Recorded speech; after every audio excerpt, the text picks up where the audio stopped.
Bismillahirrahmanirrahim. Assalamualaikum warahmatullahi wabarakatuh. Alhamdulillahirabbil alamin. Hamdan katsiran thayyiban mubarakan fi. Asyhadu an la ilaha illallah wahdahu la syarikalah wa asyhadu anna Muhammadan abduhu wa rasuluh. Allahumma salli wa sallim wa barik ala Muhammad wa ala alihi wa sahbihi wa man tabi'ahum bi ihsan ila yaumiddin. Alhamdulillah, pada pagi hari ini, di hari Kamis, seperti biasa, ya kita bertemu kembali para pendengar Anas Radio. Semoga Allah merahmati dan memberkahi hari-hari kita. Kita akan berbincang kembali, bertukar pikiran, bershare, berbagi bersama di dalam acara Bincang Usaha Mandiri. Namun, ya, seperti di beberapa pertemuan yang lalu, kali ini Bang Andri Maatsa Abu Umar akan berbicara secara monolog karena moderator kita yang luar biasa, Al-Ah Satria Erlangga Abu Zur'ah, ya tidak bisa menemani kita pada pertemuan kali ini. Namun, insya Allah, walaupun beliau tidak bisa menghadiri atau bersama-sama dengan kita secara online di Anas Radio kali ini, di Kamis pagi hari ini, kita selalu tetap bersemangat dalam ya saling berbagi ya ilmu pengetahuan, terutama dalam permasalahan bisnis dan yang seputarnya. Insya Allah apa yang kita dapatkan ini mudah-mudahan Allah Subhanahu wa Ta'ala memberikan banyak manfaat dan tentunya memudahkan kita dalam memahami dan mengamalkan aktivitas bisnis kita sehari-hari. Baik, para pendengar Anas Radio, di pertemuan kali ini, Bang Andri Abu Umar ingin berbagi ya, topik tentang kekuatan kerjasama di dalam bisnis. Jadi kekuatan kerjasama di dalam bisnis. Ya subhanallah. Kenapa? Karena memang banyak sekali para pebisnis pemula, para entrepreneur, para wirausahawan atau wiraswastawan, itu ketika dia ingin memulai bisnis, memulai usahanya, termasuk mengembangkan usahanya, masih ada pikiran yang kita sering dengar dengan istilah one man show. Ya, one man show ya. Jadi, apa namanya? Sesuatu itu dilakukan dengan sendiri, ya enggak? Nah, bergerak sendiri, ya enggak? Show sendiri. Subhanallah. Padahal kita ketahui di mana-mana bisnis, di mana-mana kesuksesan itu tidak bisa didapatkan secara sendiri, tetapi harus dilakukan bersama-sama. Dan ingat pada pertemuan-pertemuan kita yang telah lalu, ya, Bang Andri Abu Umar selalu mengingatkan tentang istilah mental block. Mental block. Dan ini penting. Mental block ini bahasa kita adalah pagar mental, ya enggak? Blocking mental. Jadi setiap orang yang ingin maju, generasi muda yang ingin maju, ya enggak? Calon pengusaha muslim atau pengusaha muslim yang ingin maju, dia harus ya enggak? Ya enggak? Harus melepaskan dari blocking mental yang ada pada pikirannya. Harus melakukan blocking mental, ya enggak? Harus melepaskan blocking mental yang ada pada pikirannya. Karena banyak sekali ya enggak mindset yang keliru. Ya enggak? Pada apa namanya? Pada mental seorang pebisnis. Ya enggak? Misalnya yang sering pernah Bang Andri sebutkan, ini saya ulangi lagi ya, biar para pendengar Anas Radio ya enggak bersemangat, ya enggak? Jadi blocking mental yang kita dapati di pikiran kita, misalnya apa? Ya enggak, sikap BEJ. Sikap BEJ, B, E dan J. Mungkin masih ingat ya para pendengar Anas Radio? Ya enggak, B itu blame. Ya enggak, blame. Nah, jadi blame itu artinya menyalahkan. Ya enggak? Jadi ada blocking mental yang selalu ingin menyalahkan lingkungan dalam berbisnis dan aktivitas kita yang lainnya. Menyalahkan lingkungan. Jadi tidak sedikit ya enggak, seorang pengusaha itu kalau dia ingin membuka bisnis, ya enggak, atau dia gagal membuka bisnis dan mengembangkan usahanya, dia mengatakan, ya enggak, menyalahkan lingkungan. Jadi misalnya seperti berkata, wah pantas saya gagal membuka usaha karena semua ini kesalahan karyawan saya. Masya Allah, karyawan yang disalahkan. Ada lagi yang mengatakan saya ini gagal buka usaha karena Masya Allah keluarga saya itu kurang mendukung. Tuh lihat, keluarga yang disalahkan. Ini dia, blame. Blame ini adalah sifat menyalahkan lingkungan di sekitarnya. Ya enggak? Jadi yang selalu di mentalnya itu adalah, yang salah itu adalah orang lain. Keluarga, teman, lingkungan, semuanya salah. Ya enggak? Dia tidak salah. Ya enggak? Ataupun kalau berpikir dia salah, lingkungan itu lebih besar salahnya dari dirinya. Nah, ini dia blocking mental seseorang. Ya enggak? Kenapa? Ya karena tadi itu, ya enggak? Mindset yang masih sangat negatif ketika ingin berbisnis. Maka orang seperti ini, ya enggak, akan sulit bekerja sama, ya enggak? Dan akhirnya selalu cenderung untuk melakukan segalanya itu sendiri, one man show. Makanya di sini kita sekali lagi, ya enggak, ingin apa? Ingin menguatkan mental kita supaya tidak terjadi blocking mental, pikiran-pikiran yang negatif pada diri setiap, ya enggak, para pengusaha muslim, ya enggak, yang ingin beraktivitas bisnis. Lalu yang kedua adalah excuse. Nah, ini excuse ya. Excuse itu mencari-cari alasan. Ya enggak? Jadi bedanya dengan blame. Blame itu sifat blocking mental yang selalu menyalahkan orang luar, eksternal. Tetapi kalau excuse ini adalah internal. Jadi dia mencari-cari alasan di dalam dirinya. Ya. Subhanallah, dengan berkata, wah, pantas saya sulit berbisnis, pantas saya sulit, ya enggak, subhanallah, meninggalkan pekerjaan saya, sulit saya membuka usaha, sulit saya mencari bidang baru dalam bisnis, karena Masya Allah, saya ini, Bang Andri, tidak punya bakat. Tuh lihat, ya enggak, dia mencari alasan pada bakat dirinya. Ada lagi yang mencari alasan, karena saya ini masih terlalu muda, kayaknya belum cocok untuk berbisnis. Tuh lihat, lagi-lagi excuse pada umur muda. Ada lagi bapak-bapak atau ibu-ibu yang excuse pada umur yang tua. Waduh, Bang Andri, Abu Umar, maaf, saya ini sudah terlalu tua untuk berbisnis.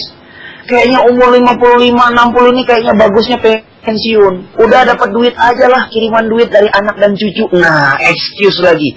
Mencari alasan pada umur yang sudah tua. Ini Masya Allah, banyak seperti ini.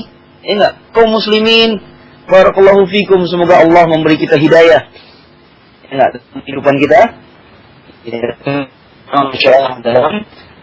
dalam aktivitas bisnis. Jadi banyak hal ya. Ada lagi yang excuse, ya enggak, apalagi dirinya, Masya Allah, Bang Andri, Abu Umar, saya ini kayaknya enggak cocok bisnis, enggak punya pendidikan bisnis, ya enggak, cuma tamat SD. Mana mungkin orang cuma tamat SD dan SMP, ya enggak, apa namanya, bisa bekerja sama. Nggak enak, saya kan tamat SD. Mana bisa bekerja sama dengan orang yang S2 dan S3. Nah, lagi-lagi para pendengar Anas Radio, excuse, mencari alasan pada dirinya. Ya nggak? Apakah alasan pendidikan kah? Alasan umur kah? Ya nggak? Alasan apa tadi? Subhanallah. Alasan bakat pada dirinya, skill. Ya Bang Andri, saya ini tipenya orangnya pendiam. Ya enggak, sulit berbicara. Kalau berbicara itu Masya Allah, salah-salah aja. Kayaknya saya ini tidak pantas menjadi seorang entrepreneur. Karena entrepreneur itu harus pandai berbicara. Nah, excuse lagi. Mencari-cari alasan.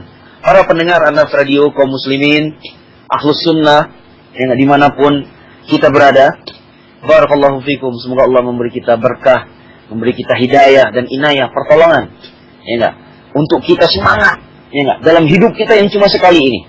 Jadi, ya enggak, pesan wasiat Bang Andri, carilah alasan untuk terus maju, bukan alasan untuk berhenti berwirausaha. Ya enggak?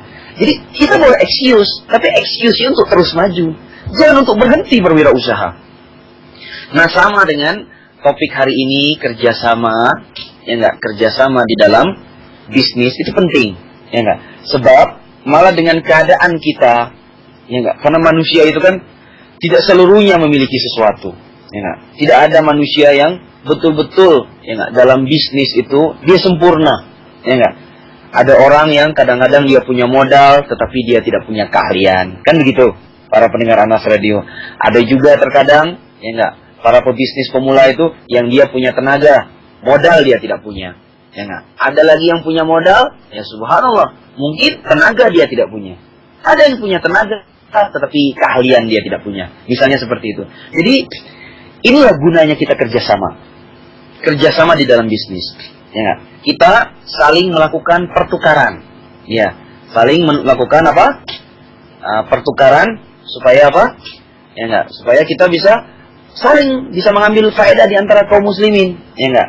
Jadi, subhanallah, sehingga mental blocking kita, ya enggak, untuk bekerja sama dengan orang lain itu sedikit demi sedikit semakin berkurang. Nah, jangan lupa B, blame, A, excuse, dan J, justify.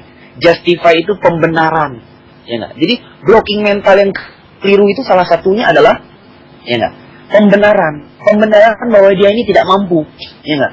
Jadi ketika buka usaha sekali dua kali gagal, dia langsung memvonis dirinya, ya enggak? Subhanallah.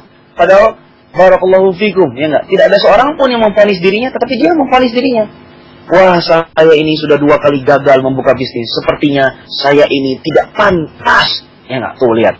Saya ini tidak pantas menjadi seorang pengusaha. Kayaknya saya ini cocoknya ya sudah jadi, subhanallah, jadi seorang pekerja saja. Misalnya begitu. Ini kan, Masya Allah, adalah mental blocking, ya enggak? Apa namanya? Mindset yang sangat negatif. Sehingga membatasi, memagari mental kita. Nah, orang-orang seperti ini, jangankan dalam bisnis, dalam aktivitas hidup yang lain pun akan sangat sulit dia bekerja sama dengan orang lain. Kenapa? Karena hidupnya selalu menyalahkan lingkungan, ya enggak? Sedikit-sedikit menyalahkan orang yang berada bersamanya. Sedikit-sedikit mencari alasan, ya enggak? Untuk tidak melanjutkan aktivitas kehidupannya. Dan sedikit-sedikit pun menyalahkan dirinya, membenarkan bahwa dirinya itu kurang mampu dan tidak bisa, ya. Jadi mental block BEJ ini, tolong para pendengar Anas Radio, ini nasihat buat saya sendiri dan buat kita semua, supaya ini dihancurkan terlebih dahulu. Supaya kita bisa bekerja lebih dahsyat, ya, mampu bekerja sama dengan orang lain di sekitar kita. Ya, barakallahu fikum, ya. Nah, selain itu kita bisa melakukan dialog, karena ini sifatnya monolog di bincang usaha mandiri kali ini. Maka dipersilahkan kepada pendengar Anas Radio di seluruh negeri Indonesia, kaum muslimin dimanapun berada, untuk kita sharing bersama, bertanya kepada Bang Andri Matsa Abu Umar. Mudah-mudahan semoga Allah Subhanahu wa taala memudahkan pertanyaan dan tentunya memudahkan jawaban untuk kita semua. Amin ya rabbal alamin. Baik. Nah, kerjasama itu memang dalam bisnis itu banyak. Ya. Dan tentunya kalau para pendengar Anas Radio sering mengikuti ya berbagai taklim atau majelis, ya enggak, kajian ilmu, ya enggak, kajian ilmu agama dengan berbagai guru-guru kita, para asatidzah Ahlussunnah dimanapun kita berada, tentunya kita sering mendengar ya enggak, bahwa banyak sekali jenis-jenis bersarikat itu, ya enggak. Ada jenis bekerja sama bersarikat itu orang yang dia sama-sama bersarikat, yang keduanya itu sarikatnya adalah pada modal, ya enggak. Jadi misalnya fulan A punya modal, fulan B punya modal, lalu dia bersarikat. Ya enggak? Jadi sama-sama punya modal, lalu dia bersarikat. Nah, itu namanya kan dalam fikih jual beli, ya subhanallah kita sering dengar ya, fikih syarikat namanya al-inan. Nah, ini yang pertama, ya enggak? Lalu ada yang kita sering dengar dengan istilah mudharabah, ya enggak? Al-mudharabah. Nah, seseorang itu bersarikat, ya enggak? Yang satu punya harta, modal, yang lainnya adalah tenaga. Jadi yang satu kalau bahasa entrepreneur, yang satu investor, yang satu pengelola, kan seperti itu para pendengar Anas Radio. Lalu ada lagi yang berikutnya namanya al-wujuh. Ya, sesuai wujuh itu wajah. Ya enggak? Ada orang yang berserikat itu, dia berserikat karena punya wujuh, punya wajah, punya kedudukan. Ya subhanallah. Jadi ada yang berinvestasi di tempat kita, di bisnis kita, Masya Allah. Karena mungkin dia punya kedudukan, karena mungkin dia punya networking, karena mungkin dia punya channel, jalur-jalur, ya enggak, berwirausaha, ya enggak, dan sebagainya. Dan ini pun subhanallah diperkenankan dalam, ya enggak, kita bekerja sama di dalam bisnis, ya enggak. Lalu ada juga ya para kaum muslimin yang saling bekerja sama hanya dengan modal tenaga saja, dengan badan saja. Ya, yaitu bersarikat dengan kita sering dengar dengan istilah al-abdan, ya enggak, abdan, itu bersarikat dengan tenaga saja. Subhanallah. Dan ada yang kelima yaitu kombinasi, ya enggak, gabungan dari keempat hal tersebut di atas, yaitu yang disebut dengan al-mufawadah. Nah, jadi gabungan 4 syarikat yang di atas tersebut. Nah, jadi ini Bang Andri ingin sharingkan, berarti kan di dalam fikih agama kita, fikih syarikat, fikih jual beli, kerjasama di dalam bisnis, ini juga disyariatkan dalam agama kita. Ya, berarti, ya, artinya, ya, kita kalau berbisnis, jangan hanya berpikir berbisnis itu membuka sendiri, berpikir sendiri, ya enggak. one man show tadi. Berarti kita ada peluang, ya enggak, untuk bekerja sama dengan saudara-saudara kita kaum muslimin yang lain. Ingat, maka kalau kita buka buku bisnis, ya enggak, buku-buku entrepreneur, aplikasi entrepreneur, ya enggak, seperti buku-buku yang sekarang ini Bang Andri juga membuka buku-buku entrepreneur. Ada, ya enggak, ada seorang pengusaha yang bernama guru saya, Pak Kurdi Chandra. Nah, dia bikin konsep bisnis namanya botol. Ada namanya bodol, ada namanya bobol. Ya enggak? Botol itu berani, optimis, tenaganya orang lain. Nah, kan begitu. Jadi artinya, ya enggak, kalau kita nggak punya tenaga, kita bisa bekerja sama dengan orang yang punya tenaga. Ya enggak? Subhanallah, kan begitu. Ada namanya bobol, berani, optimis, bisnisnya orang lain. Kalau kita para pendengar Anas Radio sulit memikirkan ide bisnis, subhanallah. Nah, kenapa tidak kita mencoba dulu, ya enggak, bekerja sama dengan bisnis orang lain. Optimis, bisnisnya orang lain. Bobol. Ada lagi istilah bodol, ya enggak, berani, optimis, duitnya orang lain. Ya enggak? Daripada mikir-mikir saya nggak punya modal. Nah, bagaimana caranya kita bisa menggunakan uangnya orang lain, ya enggak? Dengan kita bekerja sama dengan yang punya uang atau punya modal. Begitu para pendengar Anas Radio, barakallahu fikum. Maka ada juga istilah di buku bisnis yang lain, istilahnya ada OPP, ada OPM, ada OPI. Nah, ini cuma istilah-istilah. Ya, kata kuncinya sama. Jadi bagaimana kita itu diajak untuk tidak hanya one man show dalam berbisnis, tetapi kita bekerja sama dengan kaum muslimin dan orang lain dalam mengembangkan bisnis kita. OPP itu maksudnya adalah Other People Money. Ya. OPM itu Other People Money. Ada OPP, ya enggak? Other People Power. Jadi maksudnya kekuatan orang lain. Jadi tenaga orang lain. Jadi mungkin kita punya ide, ya enggak? Saudara kita yang lain yang punya tenaga, yang punya skill, ya enggak? Atau OPM, Other People Money. Mungkin kita nggak punya uang, kita punya skill, kita punya ide. Saudara kita yang lain yang punya uang. Ya, kira-kira begitu. Ada OP, Other People ID. Ya subhanallah. Kita bingung nggak punya ide, kita punya uang. Banyak kan hari ini para pensiunan karyawan, ya enggak? Atau beberapa para pekerja profesional eksekutif, ya enggak? Ada yang merasa pengen membuka usaha, tapi nggak punya ide, uangnya punya, ya enggak? Hasil gaji dikumpulin selama 20 tahun misalnya seperti itu. Atau pensiun, ya enggak, dari pegawai negeri sipil atau berbagai perusahaan, punya uang sekian puluh juta atau sekian ratus juta, tetapi nggak punya ide, gitu. Ya, ini Bang Andri sering sekali menemukan seperti ini, ya enggak. Kebalikannya dengan mahasiswa. Kalau mahasiswa itu biasanya idenya banyak, duitnya entek, ya enggak, duitnya ya masya Allah, ya tidak ada ya, atau tidak ya mencukupi. Tetapi kadang-kadang ada di sekelompok orang yang uangnya punya, tapi idenya tidak punya. Akhirnya bingung. Nah, masya Allah. Nah, orang-orang yang seperti ini, ya enggak, ini kan bisa disatukan, ya enggak, dengan menjalin komunikasi dan bekerja sama di dalam bisnis. Begitu para pendengar Anas Radio, semoga Allah merahmati kita semua.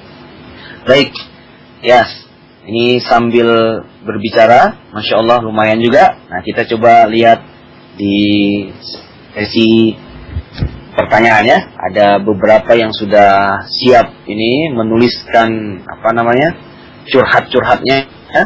Pertanyaan-pertanyaannya, masya Allah kita baca terlebih dahulu.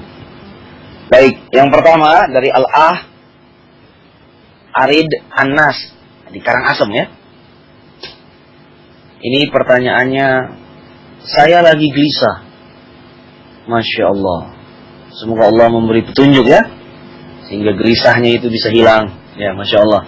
Mudah-mudahan gelisahnya itu positif, ya nggak, tidak menjadi negatif dengan gelisahnya.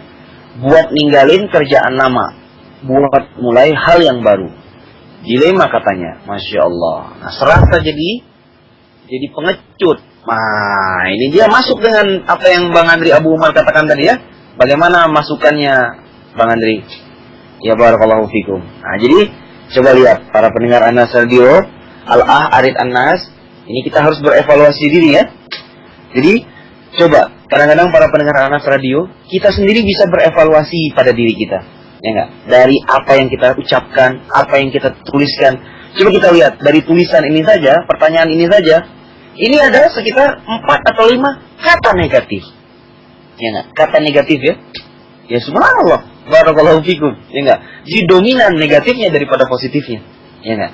Jadi yang pertama ada kata-kata satu gelisah, ya enggak? Kan begitu, luar biasa. Yang kedua kata meninggalkan, yang ketiga kata dilema, ya subhanallah.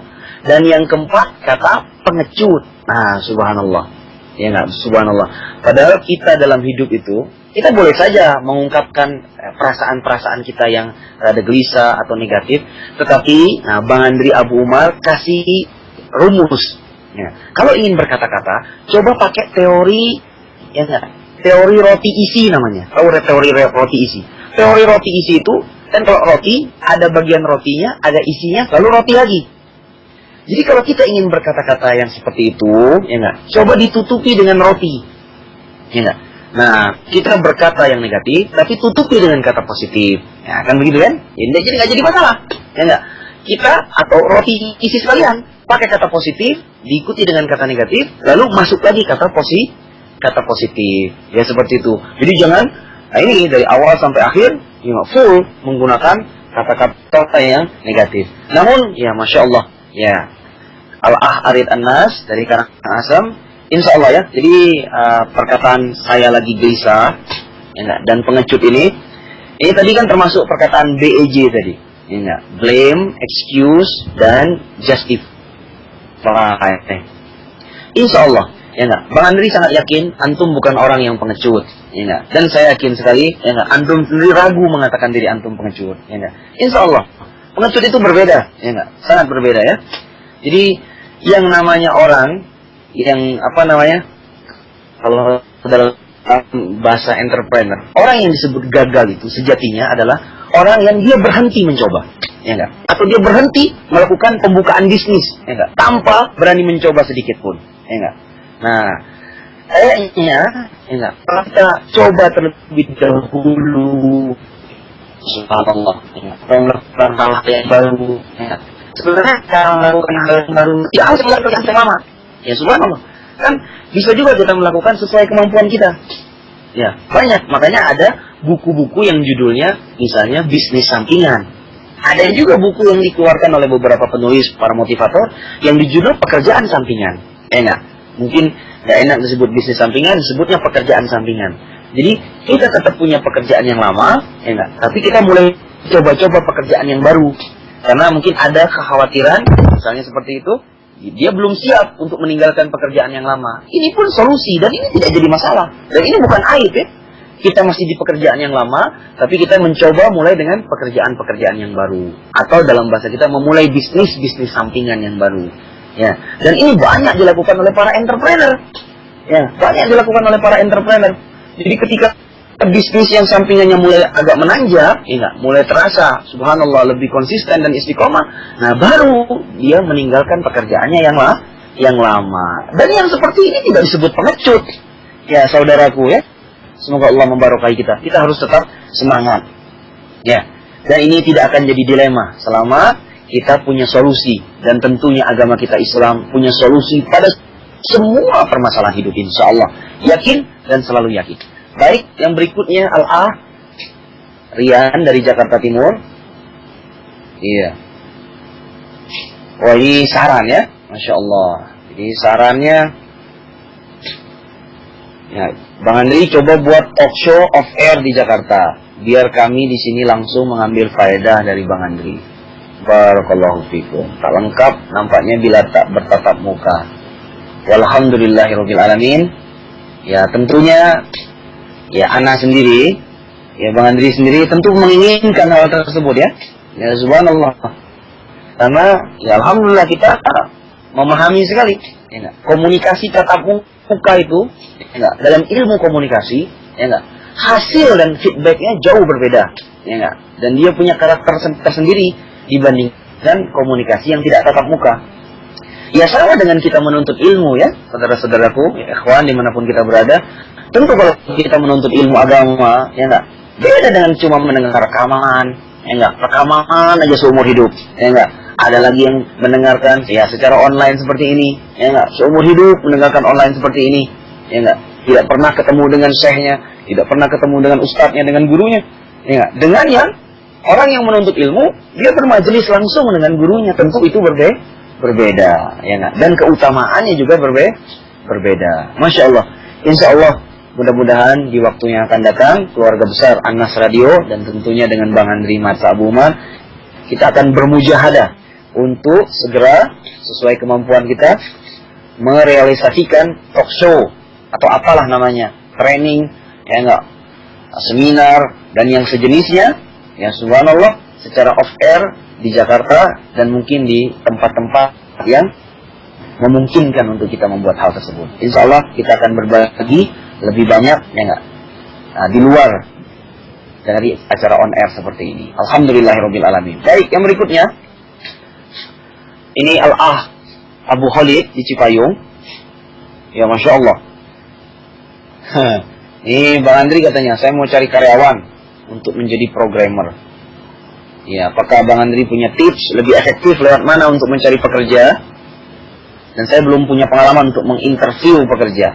Hal apa sajakah yang patut diperhatikan dalam merekrut karyawan? Baik. Jadi di sini ada beberapa pertanyaan ya. Ya, jadi ingin mencari karyawan, ya enggak? Seperti programmer. Ya, jalur mencari karyawan itu banyak. Ya enggak? Jalur mencari karyawan itu banyak. Ya, ada, ya enggak, dengan apa namanya, dengan kalau bahasa kita dengan promosi above the line. Above the line itu menggunakan apa namanya, media massa sebagai alat promosi untuk mencari karyawan, ya enggak? Nah, jadi misalnya menggunakan koran, menggunakan majalah, menggunakan radio, bisa ya, subhanallah, dan yang sejenisnya. Tetapi ada yang namanya below the line. Below the line itu dengan media luar ruang kita mencari karyawan.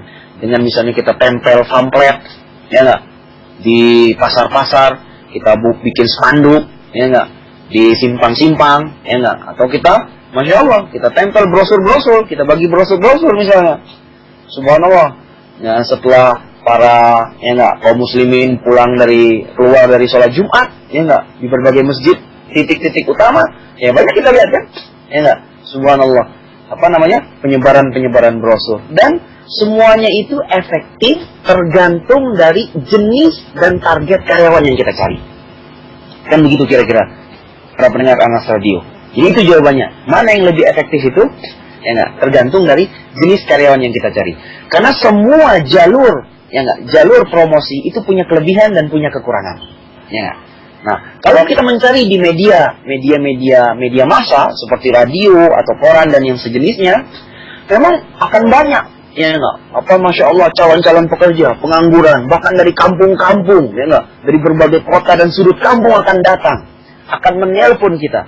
Tetapi subhanallah, nah jenis yang kita dapatkan itu sangat luas sekali, subhanallah. Bahkan Bang Andri pernah melakukan seperti itu, mencari, contoh, ya enggak, saya mencari karyawan untuk supir di rumah. Nah, misalnya seperti ini, supir saja. Saya buka dengan koran, Masya Allah, itu yang nelpon dari ujung kabupaten mana, ujung kota mana, dan subhanallah, terkadang ada kakek-kakek yang datang, ya enggak, Pak Andri, saya umurnya sudah 60 tahun, saya ingin melamar bekerja menjadi supir Anda. Subhanallah, ini dia, ya enggak, jadi ada efeknya, ya enggak, efek dari komunikasi massa itu. Nah, kalau kita menyebarkan promosi untuk mencari karyawan di media-media massa, kira-kira begitu. Jadi ada kelebihan dan ada kekurangan. Jadi kita harus cocokkan dengan target yang kita cari. Nah, tips dari Bang Andri Abu Umar, kalau kita ingin melakukan promosi dengan melakukan media massa, apapun nama media massanya, kita harus kasih, ya enggak, batasan, ya enggak, klasifikasi pada karyawan kita tersebut.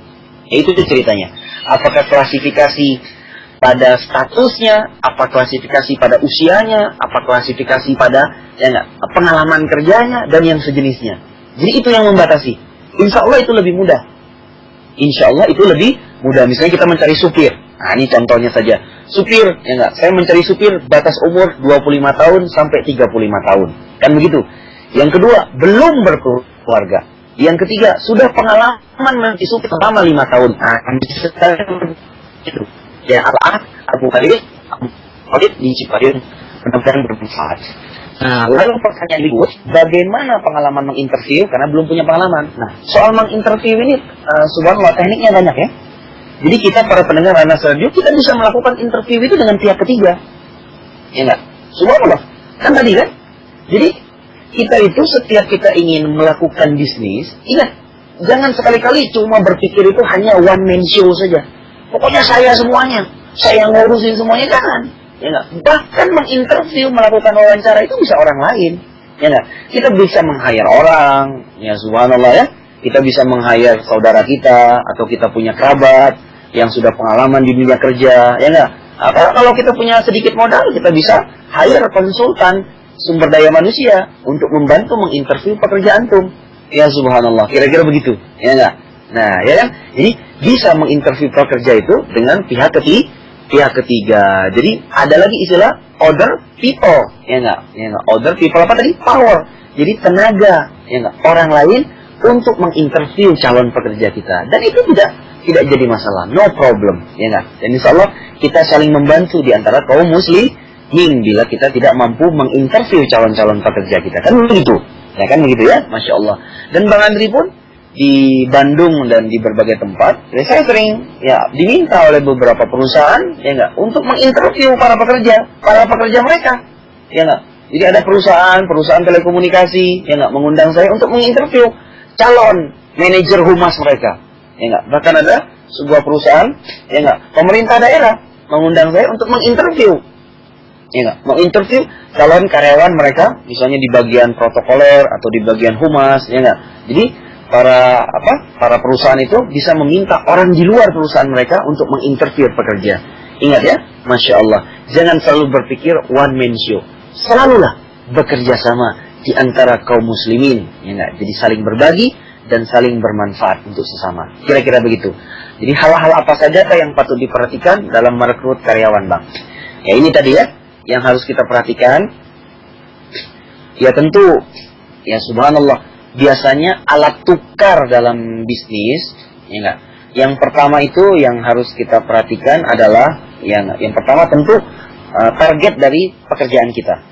Target dari pekerjaan kita itu yang sangat kita utamakan, ya. Ya tentu ya.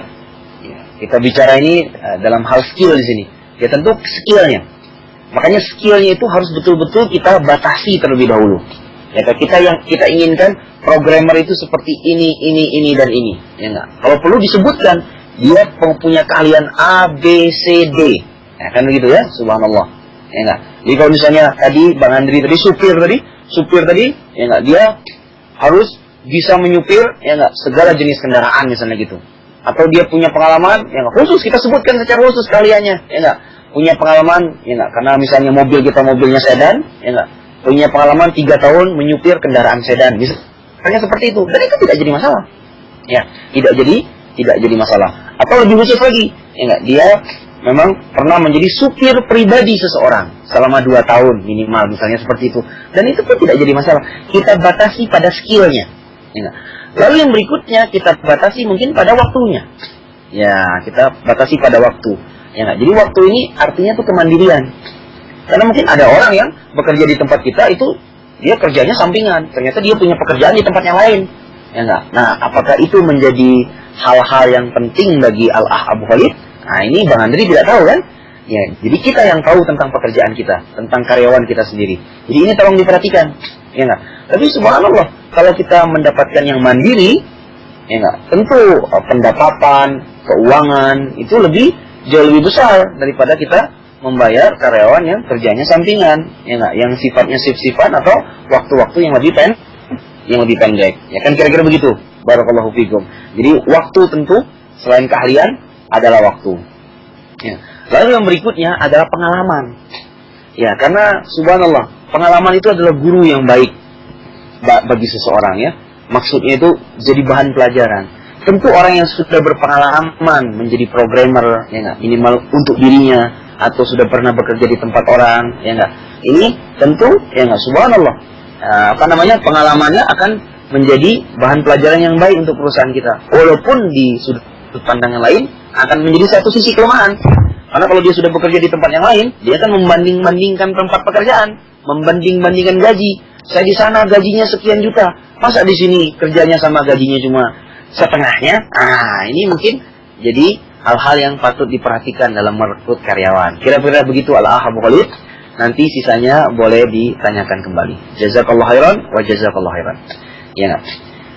Ya, Al-Al Siraj, Masya Allah, ini Akang Siraj, ya nggak? Dari Makassar, Abu Ahmad. Ya, Kang Andri, kalau kerjasamanya mandek, gimana mengatasinya? Langkah apa yang harus ditempuh? Apa langsung kita pecat rekan bisnis yang bandel? Masya Allah, dengan pertimbangan kalau dipecat, maka harus cari orang lain yang mungkin bisa memakan waktu. Ya, subhanallah. Nah, jadi dari pertanyaan ini, banyak unsur yang bisa kita kombinasikan, ya. Ya nggak? Yang pertama, ya nggak? Kerjasama itu mandek, ya. Kita harus tahu dulu asbabnya. Ya kan, mandek itu karena apa kerjasama itu? Ya nggak? Apakah karena orang yang diajak kerjasama, subhanallah, menghentikan kerjasamanya? Ya nggak? Menghentikan kerjasamanya kan beda kan? Apakah dia, Masya Allah, dia melarikan diri, ya nggak? Atau keluar dari tempat, ya nggak? Dari akad kerjasama kita dengan sepihak. Ya, ini kan banyak sekali faktor-faktor, ya, penyebab-penyebab. Jadi kalau pertanyaannya umum, kita jawab dengan umum. Ya, kalau pertanyaannya khusus, kita jawab dengan khusus. Begitulah kaidah bertanya. Bertanya dan menjawab. Nah, jadi kalau kerjasamanya mandek seperti ini, ya pertama yang harus kita lakukan, kita analisa dulu apa sebab kerjasama ini mandek. Ya, apakah karena asalnya dari orang yang diajak kerjasama, atau hanya karena miskomunikasi? Ya enggak? Kalau miskomunikasi, ya tentu kita harus perbaiki sistem komunikasi di perusahaan kita, di akad kerjasama kita, ya enggak? Di subhanallah, ya enggak? Komunikasi di antara kita. Mungkin persepsi dari mitra kita A, nah tetapi persepsi kita B, ya kan terjadi hal yang tidak sama dalam perception, ya enggak? Dalam kita bekerja sama. Dan ini kan harus dikomunikasikan sehingga kita bisa melanjutkan kerjasama tersebut. Kan begitu, ya enggak? Jadi faktor penghambat kerjasama itu banyak. Kalau gitu kira-kira. Lalu, kalau betul-betul mandek, ya, langkah apa yang ditempuh? Apa langsung kita pecat rekan bisnis yang bandel? Masya Allah, barakallahu fiikum, ya. Jadi langkahnya banyak, ya. Ya, kita punya banyak jalur atau berbagai langkah yang bisa kita tempuh. Ya, saudaraku Abu Ahmad. Ya, jadi tidak harus langsung dipecat. Memang beberapa entrepreneur di negeri kita ini punya pemahaman. Ingat, pemahamannya subhanallah, yaitu ya enggak, kita jangan pernah menyimpan bibit penyakit, katanya begitu. Ya enggak. Nah, ini Bang Andri pun pernah mendapatkan ya dari guru-guru entrepreneur seperti itu. Jangan pernah menyimpan bibit penyakit. Nah, tetapi kan bibit penyakit ini ya enggak, penyakit itu kan banyak, ya. Ya enggak. Subhanallah. Nah, dan kita pun sebagai seorang pengusaha, sebagai owner, ya enggak, pebisnis, itu harus pandai, ya, cerdik menganalisa ya jenis-jenis penyakit yang seperti ini, ya enggak. Ya, kalau misalnya penyakitnya ringan, bisa disembuhkan, ya Masya Allah, dengan cara berkomunikasi lebih baik, ya enggak, dengan berbagai jalan yang ditempuh, ya enggak, melakukan banyak negosiasi dan lobby-lobby dengan rekan bisnis kita, sehingga tidak harus dipecat. Ya, siapa tahu kan? Dengan terjadi kegagalan-kegagalan, ya enggak, ternyata subhanallah, ya enggak, ternyata dengan terjadi konflik, ya enggak, banyak kisah-kisah para entrepreneur ketika dia bermitra itu konflik, ya enggak, ternyata setelah konflik itu berlalu, ya enggak, kemitraan mereka saling ya enggak, menjadi lebih kuat dan lebih kuat lagi. Ada yang seperti itu, ya enggak. Jadi konflik dalam kerjasama, ya enggak, kesalahan persepsi, miskomunikasi dalam kerjasama, itu ternyata tidak harus langsung diputus. Dalam bahasa kita diamputasi, ya enggak? Masya Allah, ini jalan pintas ini, ya, instan, langsung mengamputasi, langsung melakukan pemecatan. Bisa jadi setelah konflik itu menjadi lebih dahsyat, kan kira-kira begitu? Ya, menjadi lebih dahsyat. Ternyata luar biasa. Nah, tim kita yang setelah konflik itu dia semakin cinta dengan bisnis ini, semakin cinta dan saling mencintai di antara kita, di antara ya enggak, kita yang bermitra. Kenapa? Karena kita melewati berbagai kegagalan-kegagalan bersama, melewati konflik-konflik bersama, Masya Allah. Dan kita saling mengenal akhirnya. Dulu mungkin ketika kita bermitra, kita saling jaim, ya enggak? Walaupun itu sama-sama salafi, ya enggak? Karena kita lihat, Masya Allah, tidak sedikit, ya enggak, saudara-saudara kita ini, ya enggak, subhanallah, itu kaku di awal. Akhirnya saling tidak mengenal, ya enggak? Mungkin cuma tahu nama antum Abu Umar, nama anak Abu Khalid, ya enggak? Nama antum Abu Ahmad, anak Abu Zubair, cuma itu saja, ya enggak? Cuma itu saja, ya enggak? Dia asalnya dari Kalimantan, saya asalnya dari Makassar, kan begitu. Tetapi subhanallah tidak ada hal-hal yang lebih dalam. Tetapi ini pengalaman juga Bang Andri dalam memimpin bisnis dan mengkonsultasikan berbagai perusahaan, dari perusahaan mikro sampai perusahaan besar, ya nggak, perusahaan-perusahaan besar, ya seperti PT Telkom, ya nggak, Astra dan sebagainya. Ketika Bang Andri mentraining berbagai perusahaan, mereka bercerita, jadi ketika kerjasama mandek itu tidak langsung terjadi pemecatan, baik oleh direktur utamanya atau oleh ownernya. Ya subhanallah, ya enggak, bisa jadi ya enggak, mereka dilakukan rolling dalam fungsi dan peran, ya enggak, subhanallah. Ada misalnya ya enggak, kerjasama itu mandek di tim kita, ya enggak. Ternyata mungkin dia jenuh di tempat tersebut, ya enggak, dia jenuh di tempat tersebut. Ya misalnya karyawan ini, dia ternyata jenuh diletakkan di bagian logistik terus-menerus, ya enggak. Ternyata ketika dikomunikasikan, kita pindahkan dia di bagian humas, kan begitu. Kita pindahkan dia di bagian produksi, ya ternyata dia semangat lagi hidupnya. Dan keluarganya mendukungnya juga. Dan akhirnya kan tidak jadi kita pecat. Kan begitu para pendengar Anas Radio, dimanapun kita berada, kaum muslimin, subhanallah, tentu perdamaian itu, ya enggak, islah itu jauh lebih baik daripada langsung mengamputasi, ya enggak, kaum muslimin yang baru terdeteksi, ya enggak, punya penyakit yang ternyata bisa kita sembuhkan, ya. Barakallahu fikum. Kira-kira begitu. Nah, termasuk kita bermitra dengan investor. Bisa jadi ketika kita berkomunikasi, pengalaman Bang Andri, mitra-mitra itu sudah jenuh, ya enggak? Bang Andri, kok bisnisnya ini aja, coba kali-kali kita diversifikasi. Oh ternyata dia, Masya Allah, kerjasama itu mandek karena persepsi seperti itu.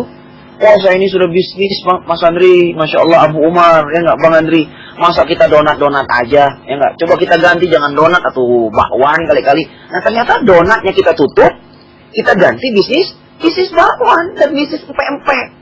Dan ternyata kerjasama itu terus berjalan, para pemirsa, para pendengar Anas Radio. Semoga Allah merahmati kita semua. Jadi tidak harus kita langsung melakukan pemecatan. Ya enggak, subhanallah.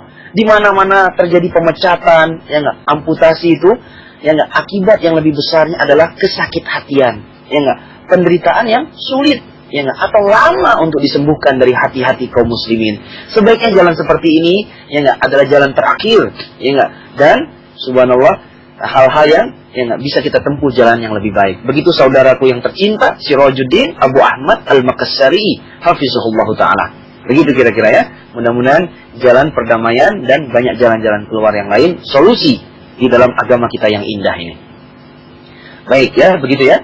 Nah, Ahruli dari Yogyakarta.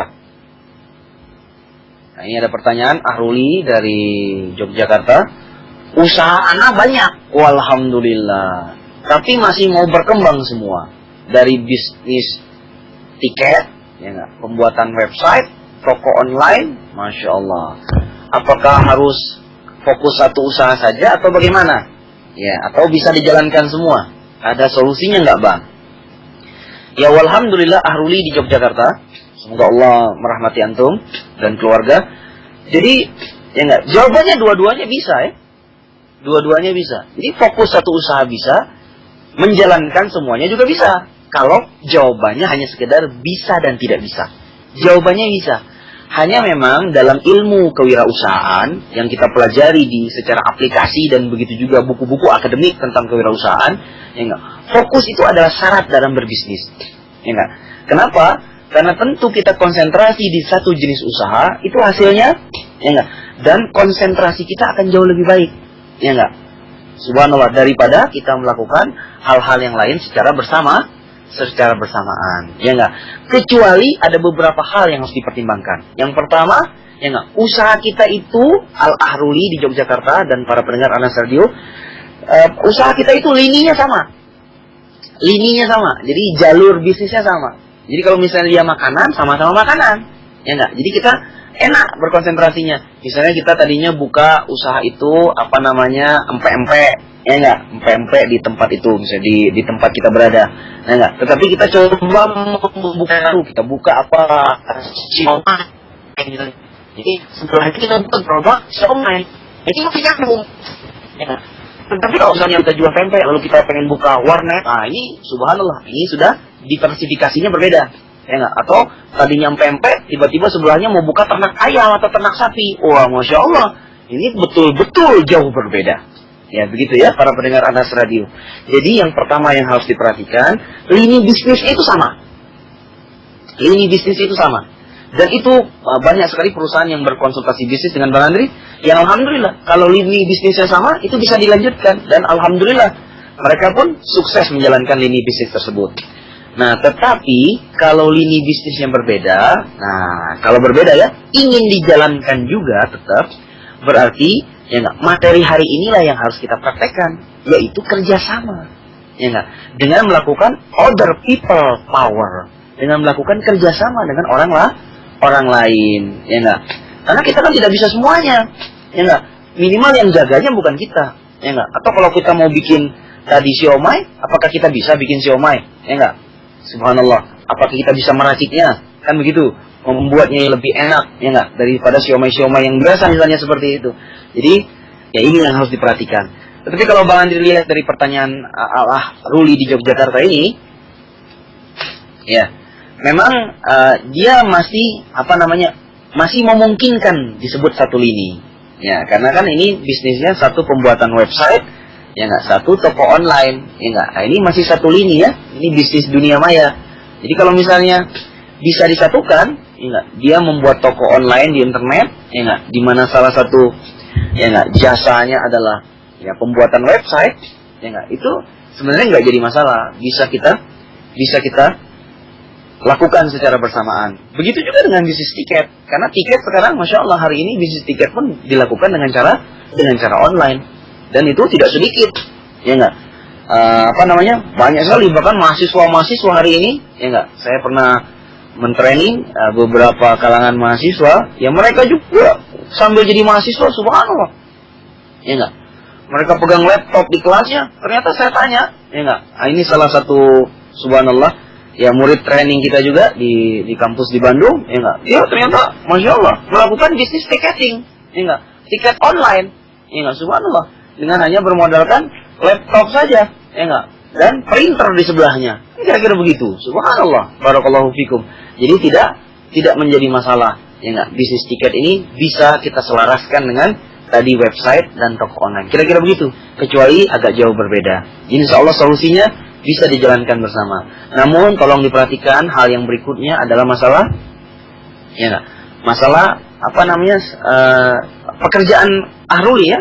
Ini apakah beliau ini masih dalam keadaan mahasiswa atau tidak? Ya enggak, bagaimana? Ya enggak, apakah ada bisnis yang lain atau tidak? Atau sekarang dia sedang bekerja di tempat lain atau tidak? Sehingga tentu waktu, ya enggak, itu lebih harus diperhatikan. Karena kalau kita punya bisnis yang banyak, kita harus punya waktu luang yang banyak, ya enggak, kita harus punya waktu luang yang lebih banyak. Kira-kira begitu. Ya Allah, Ruli di Yogyakarta. Baik, yang berikutnya adalah dari Bambang di Jakarta. Assalamualaikum.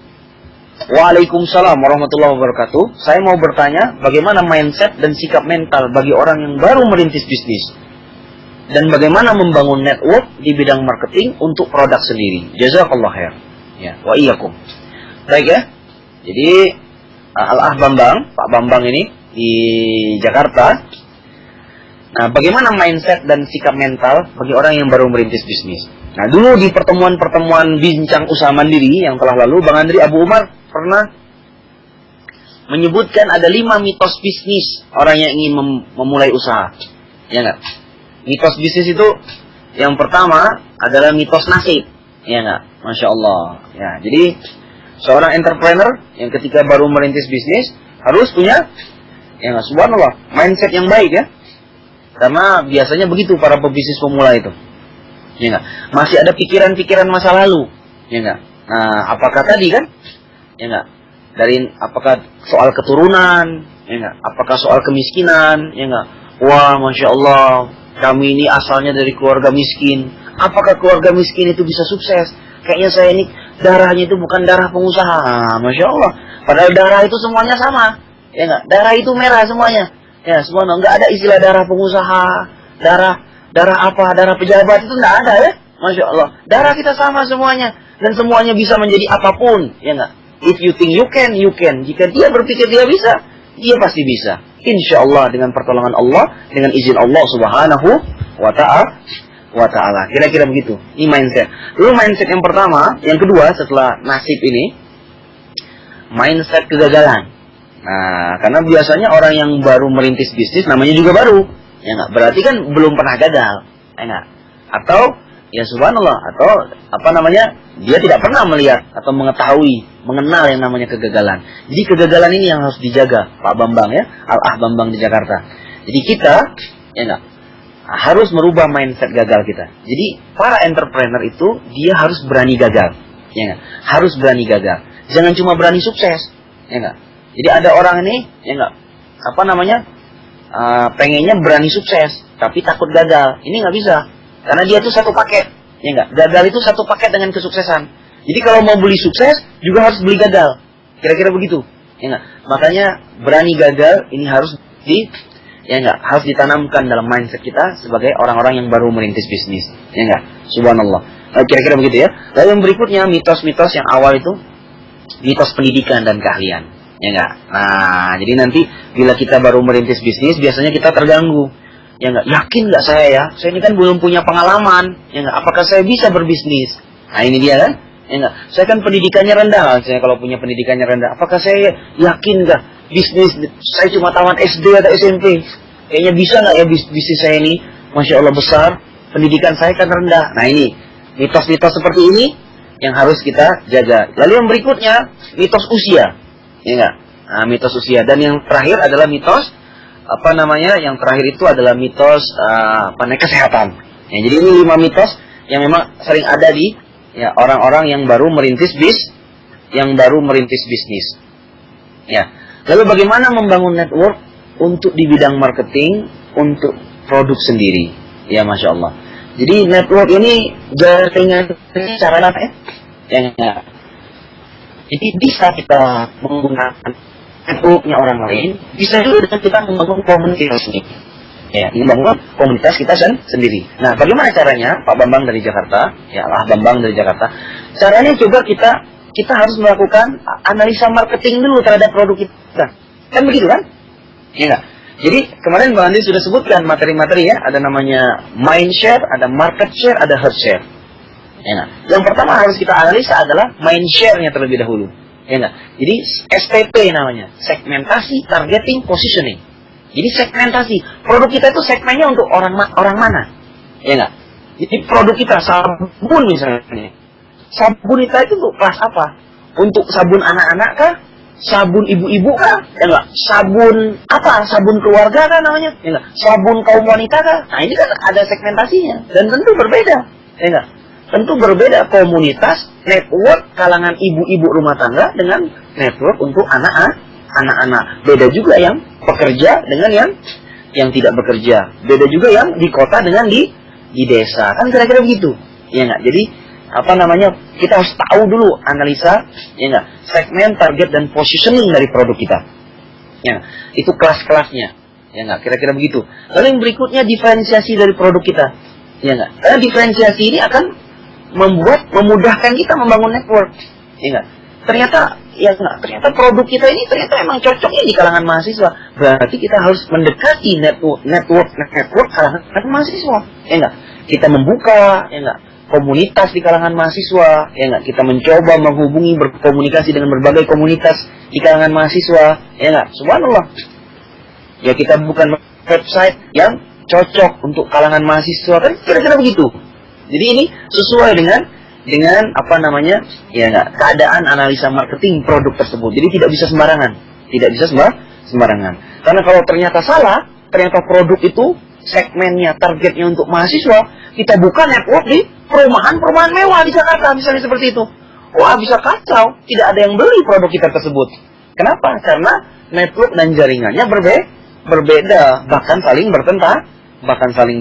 Kira-kira begitu, ya enggak? Dan ini jawabannya sangat banyak sekali ya. Setelah analisa produk, ya enggak, kita pun harus menganalisa promosinya. Ya enggak? Kadang-kadang, ya enggak, sama-sama kita menggunakan marketing di radio untuk network tertentu. Radio itu kan juga banyak. Radio itu ada kelas atas, kelas menengah, kelas bawah. Ada nama-namanya radio itu. Ya subhanallah. Ya enggak? Jadi satu jenis komunikasi massa, jalur promosi, ya enggak, atau jalur marketing itu ternyata bisa membuat network yang berbeda-beda. Kira-kira begitu. Ya. Nah, kalau belum puas nanti bisa ditanyakan lebih detail ya. Ya, alhamdulillahirabbil alamin. Ya, ini sudah jam 10, masih ada pertanyaan dari ya Al-Ah Indrawan di Yogyakarta. Ya, pertanyaannya, Ana kalau melihat sesuatu otak bisnis, Ana bekerja cepat. Wah, Masya Allah, Alhamdulillah, ya enggak? Tapi, pakai tapi ini ya, Ana yakin ide Ana ini akan berhasil. Harusnya nggak usah pakai tapi ini, ya enggak? Nah, usaha Ana yang sudah banyak berjalan, tapi, wah pakai tapi lagi, ya enggak? Ana cuma satu Ana fokusin, yang lain Ana sambi. Wah, jadi yang satu yang difokusin ya, yang lain sambilan. Sedang ide-ide saya tersebut, Ana tersebut, masih Ana catat saja. Gimana ya agar usaha-usaha yang belum Ana fokuskan tadi bisa berkembang dan ide-ide Ana selanjutnya bisa dijalankan. Ya, Al-Ah Indrawan di Yogyakarta. Barakallahu fikum. Semoga Allah merahmati dan memberkahi antum dan keluarga antum. Baik ya, jadi ini ya kita punya ide, ya enggak? Nah, saran Bang Andri dengan yang namanya ide ini, ya enggak? Ide ini bagusnya dia dicatat, ya enggak? Jadi jangan ide itu cuma lewat aja, ya enggak? Cuma bisikan hati namanya, ya enggak? Lewat aja, pengen ide bisnis bubur ayam, ya enggak? Dalam 1 menit berikutnya lewat lagi ide, pengen bisnis busana muslim, ya enggak? Lewat lagi ide, pengen bisnis kaos kaki, ya enggak? Ah, ini jangan cuma lewat-lewat. Ya enggak? Tapi betul-betul sesuatu yang ya enggak kita catat, ya enggak? Jadi kita renungkan betul, jangan cuma sekedar bisikan-bisikan saja. Nah, kalau terdapat ide yang seperti ini, setelah kita catat, ya enggak? Lalu kita betul-betul pikirkan ide tersebut. Nah, ternyata usahanya sudah banyak berjalan. Lalu saya fokuskan satu. Alhamdulillah, bagus seperti ini.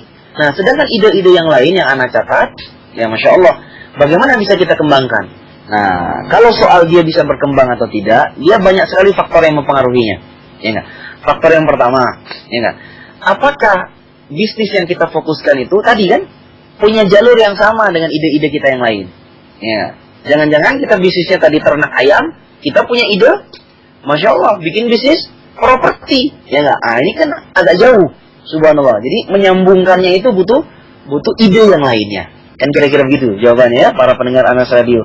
Jadi, apakah dia satu jalur atau tidak? Ya enggak? Yang kedua, apakah dia memungkinkan untuk disambung dengan bisnis inti tadi, bisnis yang inti tadi? Nah, ini juga harus diperhatikan. Ya, karena kadang-kadang ada ide ini yang bisa, ya enggak? Ternyata kita paksakan. Kalau dipaksakan, ternyata bisnis yang satu ini sudah bagus. Gara-gara disambung, dipaksakan, subhanallah, akhirnya menghancurkan bisnis yang inti. Bisnis yang cuma pertama dan satu-satunya tadi. Kira-kira begitu. Dan ini yang kita harus bisa menganalisa ya, ide-ide kita itu apakah cocok atau tidak, apakah bisa bermanfaat, maslahat atau ternyata mudarat pada bisnis yang kita bisnis yang kita sudah kerjakan di awal. Barakallahu fikum ya, sedang ya enggak. Nah, jadi memang yang namanya ide, ada 100 ide, ya tidak semua ide harus kita aplikasikan. Ya enggak? Subhanallah. Bisa ide-ide itu kita simpan, ya enggak? Itu yang pertama, untuk masa-masa yang akan datang. Ya jangan khawatir ya. Dan bisa juga ide-ide itu kita manfaatkan, kita, Masya Allah, kita berikan ya, kepada saudara-saudara kita yang memerlukan. Ya, insya Allah tidak harus ide-ide kita yang hebat itu kita ya enggak wajibkan kepada diri kita untuk kita laksanakan. Ini akan menjadi tekanan, ya enggak, tekanan batin pada diri kita. Dan ini sangat berbahaya pada konsentrasi dalam melakukan aktivitas bisnis. Ya, barakallahu fikum ya, jazakumullah khairan. Mudah-mudahan ya enggak semua yang apa yang kita bicarakan pada pertemuan pada hari ini bermanfaat. Ya, barakallahu fikum. Ya, ini tercatat di jam sudah 1 jam, ya enggak, lebih 11 menit 39 detik. Barakallahu fikum. Mudah-mudahan kita bisa bertemu di pertemuan Bincang Usaha Mandiri yang akan datang. Ya, kita tutup bersama. Subhanallahumma wa bihamdik asyhadu an la ilaha illa anta astaghfiruka wa atubu ilaik. Subhanallah walhamdulillahirabbil alamin. Jangan pernah untuk pesimis ya enggak dalam menghadapi aktivitas bisnis kita. Selalulah semangat dan selalu pantang menyerah. Optimis di dalam hidup kita. Sekali seumur hidup ini di atas sunnah Nabi Shallallahu Alaihi Wasallam, istiqomah, dan kita meninggalkan dunia ini di atas Islam dan sunnah Nabi Shallallahu Alaihi Wasallam. Ya, pantang menyerah. Subhanaka Allahumma bihamdika asyhadu an la ilaha illa anta astaghfiruka wa atubu ilaik. Walhamdulillah. Assalamualaikum warahmatullahi wabarakatuh.